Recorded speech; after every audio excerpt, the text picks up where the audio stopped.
નમસ્કાર મિત્રો, education with Jignesh ચેનલમાં તમારું સ્વાગત છે અને હું છું જિજ્ઞેશ. મિત્રો, ફાઇનલી શાળા પસંદગી થઈ ગઈ છે 1 થી 5ના ઉમેદવાર મિત્રોની, અને આ વિડીયોમાં હું આજે મારી શાળા પસંદગીના અનુભવો કહીશ ને સાથે સાથે ખૂબ જ મહત્ત્વની જાણકારી જે છે એ તમને હું આપવાનો છું આ વિડીયોમાં. જે ગેરહાજર રહેલા ઉમેદવારો બાબતમાં, વેઇટિંગ બાબતમાં, પેન્ડિંગ ઓર્ડરની બાબતમાં, અને ખૂબ જ એવી ચર્ચા જે છે આપણે કરવાના છીએ. જે આગામી 6 થી 8ના ઉમેદવારોને પણ એમની પણ જ્યારે પણ જિલ્લા પસંદગી સ્થળ પસંદગી થવાની હોય ત્યારે પણ એમને માહિતી કામ લાગશે, તો વિડીયોમાં જરૂરથી બનાવી રહેજો. તો સૌપ્રથમ વાત કરું તો અમારે ત્યાં જે નડિયાદ નગરપાલિકામાં જે હતા 2 ઉમેદવારો જ હતા, અને હું જે ત્યાં ગયો 10:30 આસપાસ, ત્યારે જે બીજા ઉમેદવાર હતા એ આવ્યા નહોતા. પછી થોડી વાર અમે બેઠા, સાહેબ પણ ત્યાં આવી ગયેલા હતા, અને ત્યાં પછી ડોક્યુમેન્ટને એવું લેવાનું ચાલુ કર્યું મારું. અને જે પણ આપણું ડોકેટ જે છે, જે ગાંધીનગરથી આપણું જે પણ સાહિત્ય હતું એ બધું એમની જોડે હોય છે. પછી એમાં જે પ્રમાણે આપણા ડોક્યુમેન્ટ હતા એ ઓરિજિનલ ડોક્યુમેન્ટ જે છે એ બધા લઈ લીધા, અને ડોક્યુમેન્ટ જે છે એની ચકાસણી, મતલબ એમને જોઈ લીધા કે ડોક્યુમેન્ટ બધા ઓકે છે, શું છે.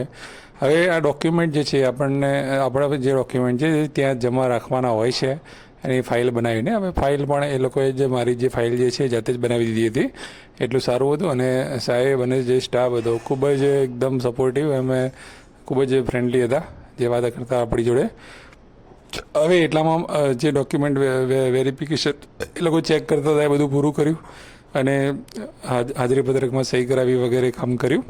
અને ત્યારબાદ એમણે જે પેલા બેન જે આવવાના હતા એમને કોલ કર્યો, તો એમને કોલ રિસીવ ના કર્યા. અને પછી એવું જાણવા મળ્યું, એમને કોલ કરીને પછી વાત થઈ કે બેન પોતે તલાટીમાં નોકરી કરે છે, તલાટીમાં જોબ કરે છે, પોતાના વતનમાં જ કરે છે, અને એઓ હાજર થવા માગતા નથી, તો એવા આવવાના નથી. હવે વિચાર કરો કે આટલી બધી શિક્ષકોની ઘટ ચાલી રહી છે, આટલા બધા લોકો બેરોજગાર છે, અને આવો નિર્ણય તમે લો છો, એક શિક્ષિત વ્યક્તિ થઈને આવો નિર્ણય જો લેતા હોય તો કેટલું દુઃખદ બાબત છે કે આખી નગરપાલિકામાં 2 જગ્યાઓ ખાલી આપેલી છે, અને એમાંથી એક શિક્ષક જો આવી રીતે નીકળે અને આવે નહીં તો ફરીથી પ્રોસેસમાં આવતા કેટલો સમય લાગતો હોય છે. તો એ વેઇટિંગમાં, મતલબ એક વસ્તુ છે કે તમારે નોકરી જો કરવાની છે તો ઓલરેડી તમારે સરકારી નોકરી જ છે, પછી તમે સ્થળ પર હાજર થવાના નથી, તમને પહેલેથી ખબર જ છે, તો પછી જિલ્લા પસંદગી કરવાનો મતલબ ક્યાં આવે છે? તો આવા ઉમેદવારો જે છે 6 થી 8ના પણ કોઈ હોય ઉમેદવાર વિડીયો જોતા હોય તો એમને વિનંતી છે બધા ઉમેદવારો વતી કે પ્લીઝ તમારી જોડે જોબ હોય અથવા કંઈ પણ રીઝનથી જો તમે આગળ હાજર ના થવાના હોય તો ખાલી બધા જિલ્લા પસંદગી કરવા ન જતા, બધાને એવી રિક્વેસ્ટ છે. હવે વાત કરીએ કે આગળ શું થયું, તો આગળ પછી નગર શિક્ષણ સમિતિના ચેરમેન જે છે એ ચેરમેન સાહેબ આવે છે, એક જે કમિટીના સભ્યો હોય છે બેઠા હોય છે, અને ત્યાં પછી ચર્ચા કરી નિમણૂક હુકમની ટાઈપિંગ કરાવે છે, અને બધી કરી અને પછી જે છે એ ઓર્ડર જે છે એ મને આપે છે, અને શાળામાં હાજર થવાનું કહે છે કે કઈ તારીખે થશો, તો એ પ્રકારની વાત કરે છે. અને પછી ત્યાં જઈ અને હાજર રિપોર્ટ જે છે એ લખી અને જે તે આચાર્ય મારફતે પહોંચાડવાની વાત હતી. અને બીજી વસ્તુ એ કે મહત્ત્વની કે જામીન ખત બાબતમાં, તો જામીન ખતનું હું તમને ઘણા બધા ઉમેદવારો જો પૂછતા હતા અગાઉ આપણને, તો બધાને હું જણાવતો હતો જ કે એ બાબતમાં બીજી કંઈ ચર્ચા કરવાની એટલી બધી મતલબ જરૂર નથી, કેમ કે જામીન ખતનું જે પણ લેટર હતો એમને જાતે જ કોમ્પ્યુટરમાં એમની રીતે ટાઈપ કરી નાખ્યો હતો, અને બધું જ શાંતિથી મને સમજાવ્યું હતું કે ભાઈ આ રીતનું છે, તમારે પહેલાં શાળામાં હાજર થવાનું, પછી અહીંયા 100ના સ્ટેમ્પ પેપર ઉપર વકીલ જોડે જઈ અને આવી રીતે તમે કોઈ પણ 2 સાક્ષીની હાજરીમાં કરાવી લેજો, અને પછી જે છે એ સમિતિમાં જે છે એ પહોંચાડી દેજો, એ જમા થઈ જશે, બીજું કોઈ ટેન્શન લેવાની જરૂર નથી. અને ખૂબ જ સપોર્ટિવ રીતે એમણે વાત કરી, અને લગભગ વિધિન 1 જ કલાકની અંદર મારું જે છે કામકાજ પૂરું થઈ ગયું હતું. તો ખૂબ સારો એવો અનુભવ રહ્યો, શાળા પસંદ થઈ ગઈ. અને હા, એ કહેવાનું તો રહી જ ગયું કે શાળા નંબર 5 અને શાળા નંબર 17માં જગ્યા બતાવી હતી આ લોકોએ, તો મેં જે નડિયાદની શાળા નંબર 17 જે છે એને મેં કામ કરવા માટે પસંદ કરી છે. અને તમને મેં કાલે જણાવ્યું હતું કે અમે એ લોકો અહીંયા આવી ગયા છે, ઓલરેડી 16 તારીખથી જ આવી ગયા છે અમે. તો આવતીકાલથી હવે શાળામાં જઈ અને નવી જર્ની આપણે શરૂ કરવા જઈ રહ્યા છીએ. તો મારી સાથે જેટલા પણ ઉમેદવારો લાગ્યા છે તમામને ખૂબ ખૂબ અભિનંદન નવી યાત્રા માટે, નવી શરૂઆત માટે.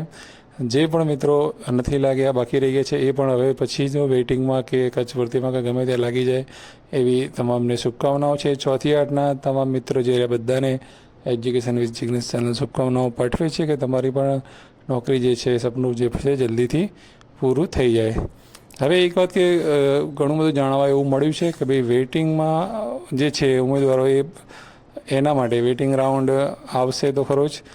વેઇટિંગ રાઉન્ડ આવશે તો કેમ કે આજે જે પ્રકારે જિલ્લાઓમાંથી અપડેટ આવી રહી હતી, તો એ જે જિલ્લાઓમાંથી અપડેટ આવી રહી હતી એમાં એવું જાણવા મળ્યું કે ઉમેદવારો ઓબ્સેન્ટ બહુ રહ્યા છે, ગેરહાજર બહુ રહ્યા છે. મોરબી જેવા જિલ્લામાં 40 જેવા ઉમેદવારો ગેરહાજર રહ્યા છે. ટોટલ તમે જુઓ તો 200+ ઉમેદવારો, 200થી વધારે હશે પણ ઓછા નહીં, આટલા બધા ઉમેદવારો સ્થળ પસંદગી કરવા આવ્યા નથી. તો આનો સીધો મતલબ એવો થયો કે એ સમય જ 1 થી 5માં મેરિટ એનાથી પણ ડાઉન જઈ શકતું હતું. હવે વેઇટિંગમાં કોનો મતલબ નીકળે છે કે જે ઓપન કેટેગરીમાં કદાચ જો વેઇટિંગ આવે તો ઓપન કેટેગરીમાં તો ઓલરેડી ઉમેદવારો જે એટલા હતા બધાને લઈ લીધા હતા, એટલે બોલાવવાનો કોઈ મતલબ છે નહીં. હવે વાત કરીએ સાયન્સની, તો સાયન્સની અંદર જે ઓબીસી અને એસસીમાં જગ્યાઓ જે છે એ પૂરી થઈ ગઈ હતી, ઉમેદવારો થોડા બાકી રહ્યા હતા, તો એ લોકોને કદાચ વેઇટિંગમાં થોડો લાભ થઈ શકે છે. સામાન્ય પ્રવાહની વાત કરીએ તો સામાન્ય પ્રવાહમાં કેટેગરી વાઇઝ વાત કરીએ તો એસસી, ઓબીસી, એસટી અને ઈડબ્લ્યુએસ ચારેમાંથી ઈડબ્લ્યુએસ અને એસટીમાં થોડા ઉમેદવારો બાકી હતા અને મતલબ પૂરી થઈ ગઈ હતી જગ્યાઓ. તો એવા ઉમેદવારોને જે છે એ લાભ થઈ શકે છે જે થોડા માટે રહી ગયા હતા. કેટલી જગ્યાઓ આવશે હાલ ચોક્કસ ના કહી શકીએ, પણ વેઇટિંગ આવવાનું છે 100% છે. કારણ કે એ પેલા બેન આવ્યા નહીં એટલે અમે ત્યાં બેઠા જ હતા અને સાહેબે કીધું કે ભાઈ મેં નિયામકને ત્યાં જ સીધો ઓફિસમાં ફોન કર્યો છે કે આવું બન્યું છે, હવે અમારી જગ્યાનું શું. તો એમ ત્યાંથી નિયામક કચેરીમાંથી એવો જવાબ મળ્યો કે ઝડપથી જ વેઇટિંગ અમે ઓપરેટ કરવાના છીએ, તમે માહિતી મોકલાવશો એ પ્રમાણે વેઇટિંગ જે છે એ ઓપરેટ થશે અને જગ્યા જે છે એ ભરાઈ જશે એવું કહેલું છે. તો ચોક્કસથી પાછળ જે રહી ગયેલા ઉમેદવારો જે છે એ ઘણા ખરા ઉમેદવારો આની અંદર આવી જશે એવી શક્યતા છે. તો એ બધાના માટે બેસ્ટ ઓફ લક કે તમે વેઇટિંગમાં પણ આવી જાઓ, તો એ સારી વસ્તુ છે. અને જે પણ ઉમેદવારોને ઓપન માટે એલિજિબલ હતા એમને તો બધાને ઓર્ડર મળી ગયા છે અને જે કેટેગરીના ઉમેદવારો છે એમના જે નિમણૂક જે નિયામક કચેરીના પત્રમાં જે ઉલ્લેખ હતો કે ભાઈ કેટેગરીના ઉમેદવારો જે રહ્યા એસસી, એસટી અને ઓબીસીવાળાને એ લોકોને નિમણૂક પત્ર પેન્ડિંગ રાખી અને વેરિફિકેશન પછી આપવા. તો એ લોકોનું વેરિફિકેશન જે છે એ લગભગ ઓછામાં ઓછા 7 થી 9 દિવસની વચ્ચે થતું હોય છે.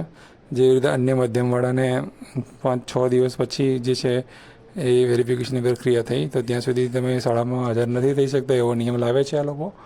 તો જલ્દીથી તમારું પણ વેરિફિકેશન થઈ જાય અને તમે પણ ઓર્ડર મેળવીને જે છે જોડાઈ જશો. મેક્સિમમ 7 થી 9 દિવસની અંદર એ થઈ જશે. તો તમે પણ જો કોઈ શાળામાં અત્યારે ઓર્ડર મેળવ્યો હોય તો ક્યાં મેળવ્યો છે, શું છે, તમે કોમેન્ટમાં જરૂરથી જણાવજો. વિડીયો કેવો લાગ્યો અને ટેટ 1ની સ્થળ પસંદગી જ્યાં સુધી પૂરી થઈ ત્યાં સુધી તમારી જર્ની આપણે એજ્યુકેશન વિથ જિગ્નેશ ચેનલ સાથે કેવી રહી કોમેન્ટમાં જરૂરથી જણાવજો. નવા વિડીયોમાં ફરી આપણે મળતા રહીશું નવી અપડેટ સાથે. જય હિન્દ, જય ભારત, થેન્ક યુ.